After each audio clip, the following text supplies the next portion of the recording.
বন্ধুরা, আজকে কিন্তু আমি তোমাদের কাছে কোনো রকম রান্নার ভিডিও বা ব্লগ ভিডিও নিয়ে আসিনি।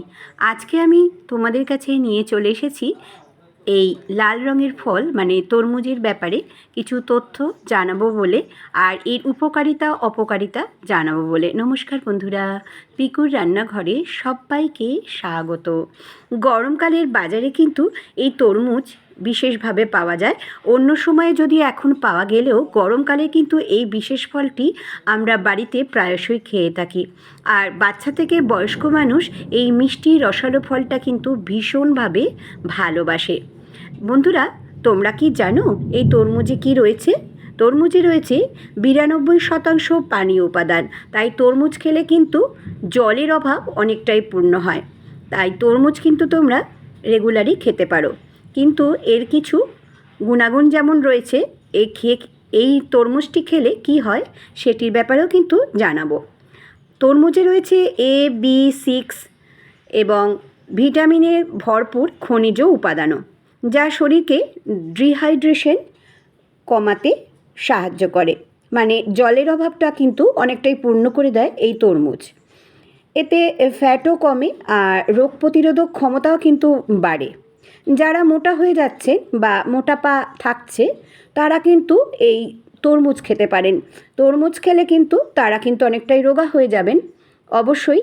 আর যারা কিন্তু এর গুণাগুণের মধ্যে যেমন যদি যারা সুগারের পেশেন্ট হয় তারা কিন্তু একদমই তরমুজ খেতে বিশেষ পারবে না, তারা অল্পই খাবে, তার কারণ এতে প্রচুর শর্করা থাকায় সুগারটা কিন্তু বেড়ে যায়। আর দেখছো বন্ধুরা, আমি দেখাচ্ছি তোমাদেরকে তরমুজের বীজ। হ্যাঁ বন্ধুরা, বাচ্চা থেকে বয়স্ক মানুষ কিন্তু আমরা অনেকেই তরমুজের বীজটাও কিন্তু খেয়ে ফেলি। তরমুজের বীজ খাওয়া কিন্তু অত্যন্ত উপকার। তা কি তোমরা জানো? এই যে আমাদের খাবারের সঙ্গে তরমুজের বীজটাও যাচ্ছে পেটে, এটা কিন্তু আমাদের অনেক উপকারে লাগছে। আমি সেটা সম্বন্ধেও তোমাদের বলে দিচ্ছি। তরমুজ এই বীজটা খেলে কিন্তু অনেকটাই আমাদের ভিটামিন পাওয়া যায় আর মিনারেলসও কিন্তু পাওয়া যায়। গ্রীষ্মের দাবদাহ থেকে বাঁচতে কিন্তু আমরা এই তরমুজ খেতে পারি। তবে যদি এই তরমুজ তোমরা খেতে পারো, সকাল 10টা থেকে 5টার মধ্যে কিন্তু খাবার চেষ্টা করবে। রাত্রিবেলা কিন্তু তরমুজটা খাবে না, এতে কি হবে, গ্যাস হয়ে যাওয়ার সম্ভাবনা থাকে।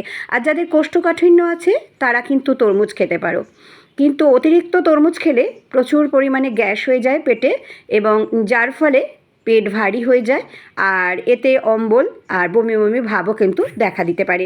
তাই তরমুজ খাবে একটু সময় সময় খেয়েও, আর অতিরিক্ত কিন্তু খাবো না আমরা। সেই সম্বন্ধেই তোমাদের কাছে নিয়ে এলাম।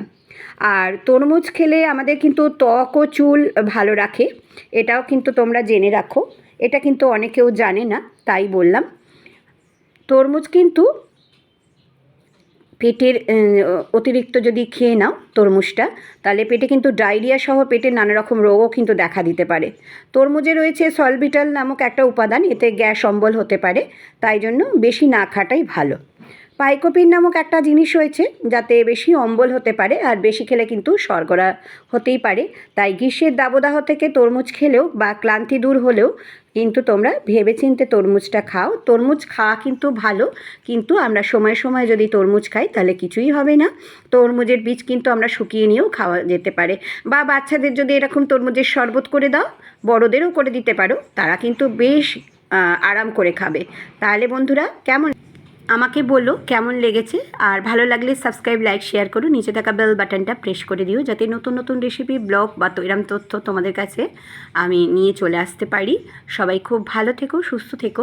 আর আমার ফেসবুক, ইনস্টাগ্রামে পিকুর রান্নাঘর আছে, চাইলে সেখানেও কিন্তু তোমরা সদস্য হয়ে যেতে পারো। আবারও আমি আসবো নতুন নতুন রেসিপি বা ব্লগের সঙ্গে বা এরম তথ্য নিয়ে। এতক্ষণ আমার সঙ্গে থাকার জন্য ধন্যবাদ।